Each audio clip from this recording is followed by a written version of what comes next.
Hello, hello, hello, hello, hello, hello, Rusty and Patrick over on Rumble, and people in the background watching. Thank you for tuning in over here on YouTube or on X and YouTube also. So, good morning, John. Good morning, Patrick. Good morning, Sterling. Okay, clicky finger not working on this Blood Red Friday. Good morning, OD Green. Shorts activated. Yeah, not shirts activated. But I hope you are wearing a shirt to this live stream. Yogesh, good morning. Good morning, Jacob. There weren't really any, nothing of note.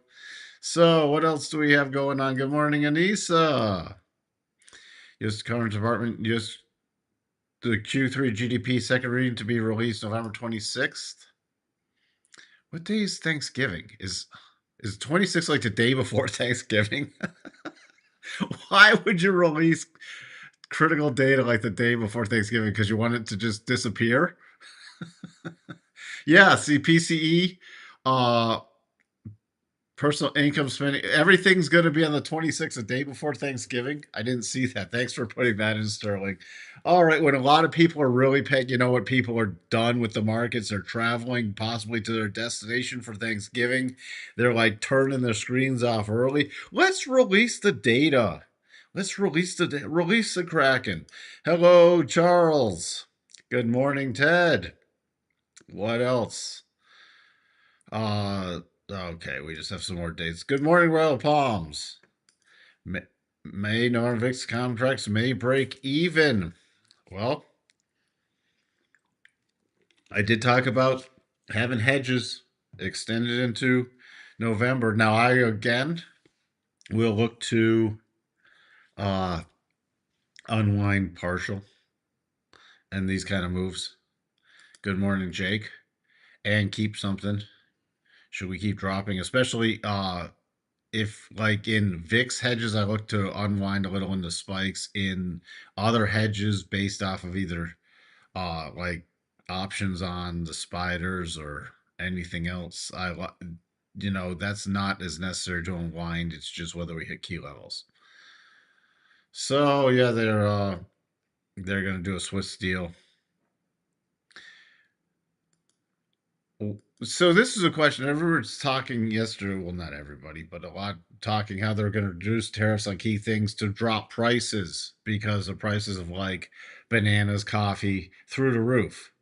But thought tariffs didn't increase prices. Oh well, you can't have it both ways, but they try to. I'll pick on everybody. So again, government's reopened, but no data coming out yet. We gotta be patient. We got Schmid speaking, and we got Logan and Bostic speaking. So more Fed speak. Just fill your day with Fed speak. Fill your day with Fed speak. Uh, all right. Pretty red today. Even Walmart doubled. It hit the first target. Now going to be stopped and invalidated after only hitting the first target. Keep an eye on Pepsi starting to break out. I've told you, keep an eye on some of these even longer term, some of these consumer defensive stocks. Keep an eye on them. Keep an eye on them. Rotation out of all the mega caps and chips and semiconductors. So pretty red there. Groups, let's just do a quick refresh. Real estate, 2 basis points up. Everything else is negative. Fed Watch, we're only at 53%, so nearly 50-50 for the cut in December, and this has been dropping steadily. Dropping steadily. Fear and greed, and extreme fear, baby. Extreme fear, blood in the streets. Stock price breaths still continuing to drop. Schiller PE, though, at a dirt cheap 39.73. Dirt cheap. Rushing by the dip, everyone. That was sarcasm. Again, nothing much on earnings today, so we are done. We are done. Applied Materials beat yesterday, but was sold on that beat. Your bananas went from 49 per pound to 57 at Walmart. Remember, Thanksgiving meals at Walmart, their basket is 25% cheaper because they dropped ingredients out of it. Oh boy. Okay. The little minor of this dog, we hit the 87. We closed below the we closed just above the 62.5, but we've already completed the 87.5 rule down there. What did I talk about? Remember, momentum. We finally got momentum bars. We had the little mini double yesterday, and we went through all those targets, bounced off the 50% harmonic, then formed a little mini double bottom that never triggered and continued lower. So let's pull off these two. What are we looking for now today? Going to be a very interesting day to see where we close. We do have the bigger very sloppy double top right here. It need a close below 66.55.50. And why is it a lower probability one? Because you have this last hitch that is above the first target. Now, if we flip this over to the conservative targets, which is what I would use, we're pretty much right at the key lows from Friday the 10th. We'll get to gold. We'll get to gold. Why is gold getting sold? Because things are getting liquidated, and gold's been a very profitable trade, so gold will get liquidated also to cover some of the other losses. Safe to short the double top on ES. I'd be looking if it did trigger today, I would watch early next week, because we could easily bounce and then set up another rollover. If you already have hedges, you're not worried about it. If you don't have hedges, I'd look to probably establish something on the short side on bounces. Now, the bigger thing is, remember, since the first cross rotation zone, we've been hugging the 8, right? We're still right at that 8, but if this does trigger, the first target is also around the 21 EMA, the bottom of the rotation zone, which we haven't touched since we broke above it with the capitulation bottom back in March and April. So that would be the first trip to the bottom of the rotation zone, possibly. But look where that first target is. So that's why I'd be focusing on the October lows. See, this is, people are panicking. We're not even back to the October lows. We're not even back. And let's put this into perspective. This. Oh my gosh. What if we did hit the October lows? We'd have one red month with all this. So yes, you're giving back some gains. But come on. People are so used to just going up, going up, going up. And yes, Charles, you are correct. OpEx is next week. Next week will be interesting. As we got to consider if it's time to roll some more hedges again, or look after OpEx to maybe after Thanksgiving to put on some more December hedges in this market. I talked about this before. Everybody talking about year-end rally is a no-brainer. Load up. Year-end rally. Use those 5 times ETFs. Load up everything because it's a no-brainer. Well, here we go. Now, not saying we can't get some short covering now going into the weekend, especially end of today. I'm going to watch how it closes in relation to 66.95. And if we bounce from here, going to be watching that 50 EMA. We have not closed below the 50 EMA since we broke back above it at the capitulation after the capitulation bottom. We've not closed below it. We've dipped to it 3 times, but we have not closed below it. That's why I'm very interested to see where today closes. We're also, looks like, unless it's a super strong rally, going to get the first cross the daily rotation zone. We've come close, but it is not crossed on any pullback, which also leads to that we could get the bigger pullback into the weekly. Yeah, sailors. That's the only thing or I'm still going to call it micro strategy. I'm tired of these companies renaming stupid names. MicroStrategy is a stupid name, anyways, but strategy is even a dumber name. Especially with the only strategy, it should be named single strategy, buy Bitcoin. That's the only strategy. I mean, just name his company Bitcoin strategy. All right. So if we do close below 62.5, that would technically shift the probabilities also, where I'd be watching, again, besides the double, I'd be focused on the 75 and the 87 half harmonics. And the 87 half harmonics line up nicely with the low close from the 10th, the close from the 10th, and the spike lows from the 14th, and the spike low that went through it on the 17th. That will be for next week potentially. On rallies, again, I'm watching that 50 EMA about 67.15, 67.18 area. Above there, 67.47 would be the next key target based off yesterday's low and the prior key close from November 6th. So that's what I'm looking at today. Are there any short-term things? Not yet. Not yet. And there's no 4 hour %B buy. Well, this would be a %B buy bar, but it would take a rip your face off snapback rally.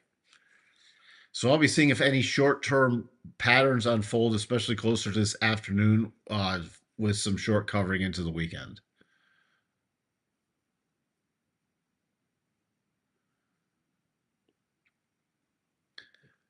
Nice formed and triggered weekly head and shoulders and NIO.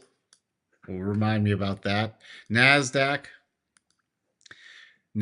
which did not get the daily close above the 62.5, rejected multiple times. And then we rolled over. So the NASDAQ does not have a double top. Well below the 50 also. Right now, let me just take this off to clear up the chart. Right now, today, the 50 EMA and the 62.5 are roughly 25K. So would need a substantial stat back rally. It could easily happen. I mean, look at the 7th, but we'd have to get some serious momentum to the upside. So 24,998.75 is a technical level. I'm just going to remember 25K in my mind. Then I'll check the chart. Already ticked off the 75% harmonic. If we do continue to drop, the next major harmonic is 24,438. They're also, I mean, we need a really strong rally to do a %B buy on that 4 hour bar. First key area, though, I'd be watching is 24.9 to 24.920. And there is no, going into the open, yeah, there could be a little 1 hour %B buy possibly triggered, but the first target would be the declining 8 EMA on the 1 hour, about just above 24.8. So again, that's not a long-term bottom. Bigger picture, the NASDAQ, the bottom of the weekly rotation zone is closer to 24,100, 24,050 to 24,100, because that'll keep rising.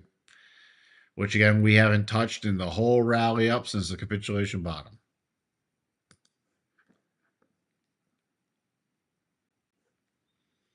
Dow, we do have a double in the Dow. The 50 is in the way. Today, the key little area I'm watching is 47,303. All right. Let me take off some of these other, clean up the chart a little. On any rally, 47,546. The Russell getting shellacked. Shellackies. Pulling back to the 50% run up from the lows in August to the highs in October. Hitting that 50%, we break through that 2341. 2342 is the next key support, but I'll be looking possibly for a bounce formation going in next week between this 20. 356 and 2304, and that would be a bounce formation only. Why is a bounce formation only? Because now we're breaking some pretty critical support. You see this level on the weekly that I just updated. That is a very key prior support area that's was tested a couple times, and now unless we have a massive rally, we're looking to close below it. Now we're at the bottom of the weekly rotation zone at that 50% harmonic. This is why I'll be watching for that. This could be a bounce only, even only to 24 to 2407 area before the next potential rollover play. All right, that's enough of that. The VIX, mentioned yesterday, if it goes spiking through 1850, when we got momentum bars, that was my signal. And we got that with momentum bars. Besides the minor double tops also. The minor ones that were triggered, we talked about yesterday, which I know some people took advantage of. So that's where we spiked the highs around Friday the 7th. So this is very key, watching into the open to see how that behaves in the first 30 minutes. The DAX also now breaking back below key support. Still in, look at the DAX trading range. Look at this on the weekly. This is a pretty strong topping formation, especially with this latest rejection. So if the DAX starts breaking below about 23,330, might not happen. It won't happen today, but keep an eye on that. Set alerts for that, because that could really be, if you want to be a little more conservative, there's a pretty key support level at 23,200. Keep an eye on that for the DAX potentially roll over. The notes still have a massive potential double top in it. May never trigger. The yields, we're going all over the place because we've got still an inflation going on. Yields want to climb, but we have rushing into things like the 10-year due to the sell-off. So there's not a great pattern right now. I'll be looking closer at that next week. Crude, we had a %B set up above yesterday's high, and it's already hit the key targets before it even closes. So that's where that sits. Again, crude's not been a lot of great trading either right now. Let's just get to gold. Gold, barely closed above the 62.5 and reversing sharply. Gold, there is no massive topping pattern just yet. I'm going to be watching gold. We were probably getting some liquidation, what I mentioned before, due to, hey, I need to take some profits to cover some losses and other things. So gold is coming back into a very key support area right around here. If that breaks down and we lose that support area, I'll be paying very close attention to about 39.45, which is the 50 EMA area. On the short term, going to be watching to see if this area holds between roughly 40.38 to about 40.28, and we get an any kind of bounce setup pattern there. Silver, we do have the massive potential double top in silver. Very key support in silver is right at that 62.5 harmonic, 48.85. Copper, coming back to test the key trend line. Things are looking like they're really getting heavy. Dollar index. Dollar index, we do have a mini potential double bottom here. All right. Right at the 50% harmonic from the run-up. Sorry, this was the prior. Let me get to the daily. I got too many levels on here. This is the 50% harmonic from this level. Hold on. From the run-up, I misspoke. From the run-up, it's still low. It's still lower. So the only thing here I am watching, unless we drop below the 50, then I'll go back to neutral mode on the dollar index. But I'm watching to see if this little mini double triggers.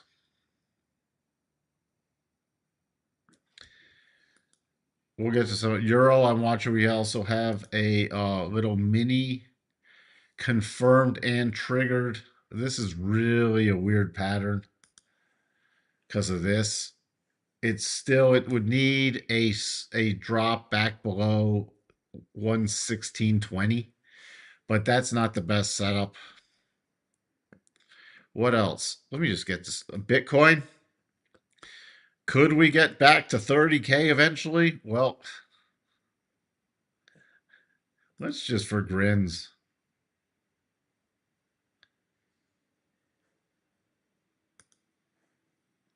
Let's for grins come to these lows. Let's just see. Let's see where I'd be looking. I'd be looking between 71 and 57, especially focused on around 70K if we pulled back bigger. And we could easily do it. Now, there will be probably, we'll be looking for a potential at least little bottom going into next week. Oh, very oversold for a bounce play, but now we're back below key, very key support. So prior resistance, broken support, back below the 50. Let's see where it ends up, but it would need a substantial rally. It has not closed below the 50 EMA since we took off in September of 23.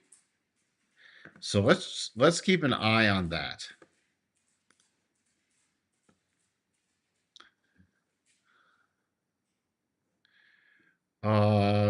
Spiders and the Qs. Remember, the spider does have a potential double top in there.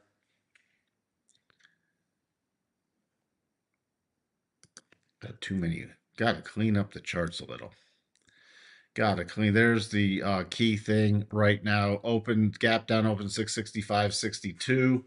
Targets on anything with first target would be about 667.90.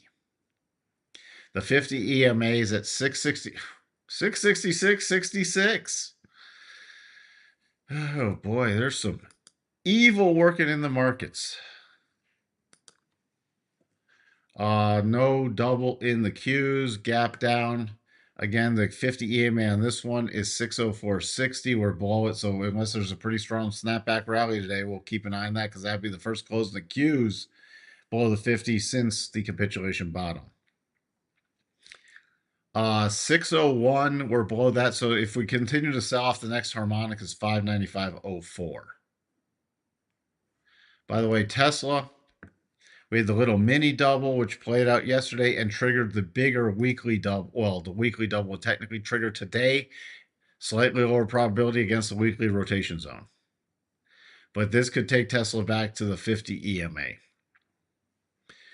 So, things like that. You've got still Broadcom. Broadcom technically has a against the rotation zone double that could trigger today. It would need a close below 324.05. 332 is the gap down pre-market price. You had NIO.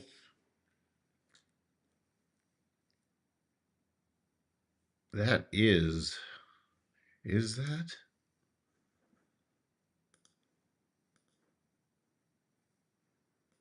Is NIO, what am I missing? NIO does not have, what pattern are you seeing, Sterling? Weekly head and shoulders. You're looking at this head and, let me look at the weekly. Okay, you're doing this neckline.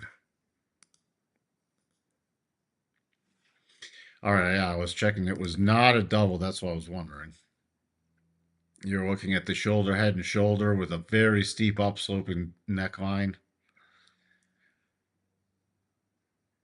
So, it looks like, unless you're looking at the full, see, this is not the strongest, this is not the strongest pattern for head and shoulders.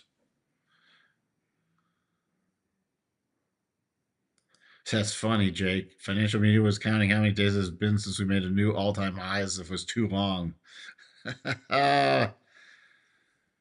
URA triggered a topping pattern on the daily. Can we look at a potential pullback entries? We can. By the way, URA could be triggering the substantial double top. Okay. Now, I'm really focused on the area right around 40 to 40.50. Maybe 42. All right. That's the area that I'm looking at right there. And there is a little mini potential double bottom. This does count, but it's going to probably be invalidated uh, if it keeps dropping. I'm really looking at this key prior support level as a first area, and a second area would be closer to 37.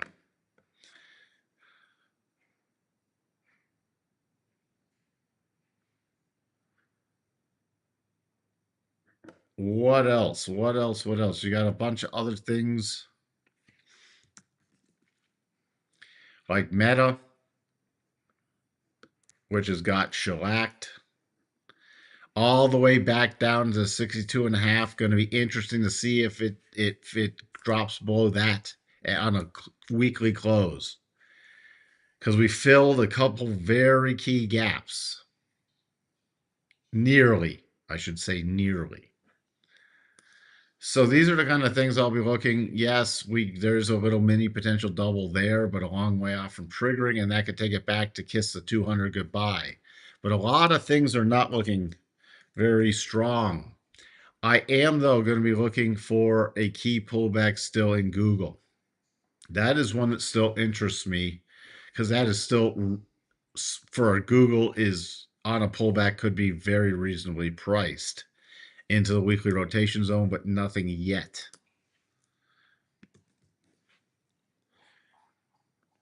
But Amazon, the prior breakout level, I'm going to watch today to how we close on relation to this area to see if it can't hold this prior key breakout zone.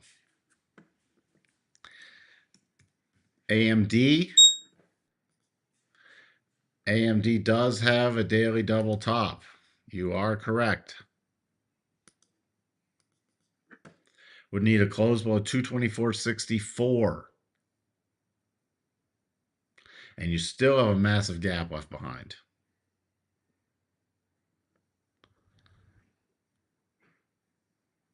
So that's where we sit. That's where we sit with everything. Again, I'll be watching for the potential rally this afternoon. Going into this, I need, again, we've had momentum down. We have the rotation zones against favoring the short side. So I need some kind of bottoming pattern. There's no just run in and buy the dip with this kind of selling. Let's see what a VIX, oh, not the VIX, the tick, sorry about that. That's surprisingly not, it did not open below 1,000.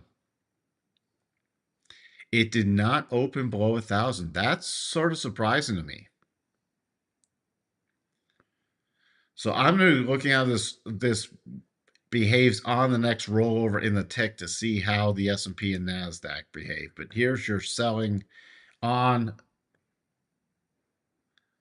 the S&P. Again, coming in, there's a very key support zone we could test from the Friday the 7th close. So that is where I'll be watching to see if we set up another kind of bottoming pattern this morning. With that, let's see. Oh, Palantir. Palantir, also, thank you for pointing that one out. Bottom of the rotation zone on the weekly basis. Could close below 62.5 from the last major correction. Good, watching how that one closes, but Palantir definitely breaking. But look at this. It's dirt cheap. It's a 430 PE ratio. What's the other one? Look at CR CoreWeave. Core weave, not looking so good. Core weaver could round trip. Back to eventually 52.70. Going to be looking at 70, close to 72 today. But another one, core weave. He is crazy. And he's already blaming everything on the short sellers.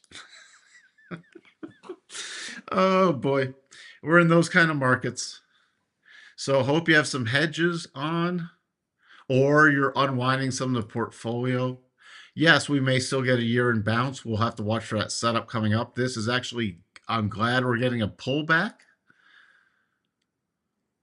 I'm glad we're finally getting a pullback because it will make trading any bounce better for reward to risk coming up and then starting in the next couple weeks. With that, I will talk to everyone later. Bye for now.